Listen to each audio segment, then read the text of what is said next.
Hello, hey, welcome to my channel. This is my first official video, and here we go. Getting into herbalism. This has been a goal of mine for the past 2 to 3 years. I decided to use herbs as my main medicine versus the conventional medicine, which we get from doctors and prescriptions and things like that. This came about because I left my job and I had to take care of some family issues. It was just a lot going on during the pandemic, and I feel like I literally had to start over. So here I am now starting. I started drinking more tea. I used to drink green tea whenever I felt like a scratchy throat or something going on with my nose and sniffling and sneezing. I would drink green tea and immediately notice within a few hours that them symptoms done went away. Other than that, I probably drank tea every now and then, but I wasn't an avid tea drinker. I was very much on the standard American diet and standard American medicine.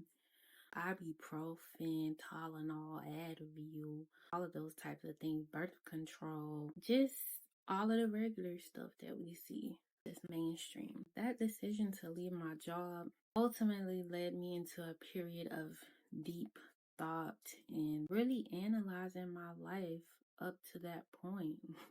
What led me to the position I was in where I lost a good paying job and had to move back in with family and really had to hit reset on a lot of things, especially my mind.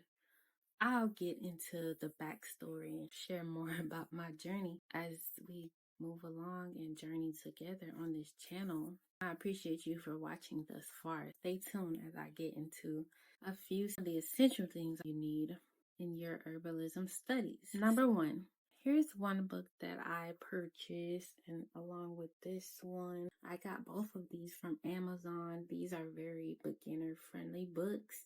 They give you simple recipes and describe in good detail the benefits, usages of common herbs that we see being used on the market already. These books are both by Rosemary Gladstar. Now, she's very well known in the herbalism community. She's been doing it for a while. Please go look her up if you would like. I actually used a few recipes out of here for my daughter, and it gives you, especially this book, when you have kids and you want to introduce, it gives you herbs that are safe for children's consumption. If you're really paranoid, this book gives you a great guide on the best herbs to use and the amounts to use. This book is also by Rosemary Gladstar, Medicinal Herbs. I skim through books when I get them. I don't necessarily read front to back, but I will be soon. Right now, I do my own experimentations, but I do plan to make notes of the things that I read. Yeah, that leads to number two of one of the essential things you need for your study in herbalism. Good notebooks. Notebooks are essential when you're studying. Any good student takes notes. I'm not really a person that likes to sit down and write notes out all day, but I do feel it's very important when you're passionate about something or when you really want to know your stuff. You need to make notes, keep a detailed notebook, make sure it's organized, and provides everything you need for quick reference. Number three, an essential thing you need for your study in herbalism, the internet. Okay? Before you try to reach or obtain any type of certification or notoriety, or before you try to become an expert or professional in herbalism, do your research on everything there is to know about getting certain type of certifications, going to certain type of herbal schools, going to certain types of conferences, and also do your research on the different types of doctors, because there are doctors that use herbs in their medicine. They're called naturopathic doctors. You can use the internet to research the herbs that you're interested in. There's a great website called Herbalist.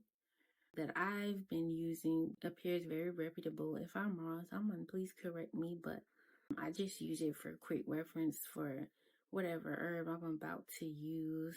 Herbalism is a great resource to do some quick research, but please don't just rely on one source of information. You really have to research everything there is to know.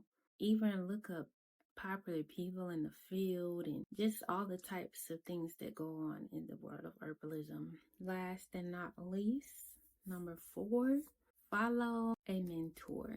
This is something I've been doing for the past year or so. Now, you do what works for you, but I like a specific mentor to follow just so you're not all over the place and just getting too much information and knowledge at one time. Stick to one person who is a clinical herbalist, has been doing it for 10 years, has built up their business and moved on to another thing and is now helping other people.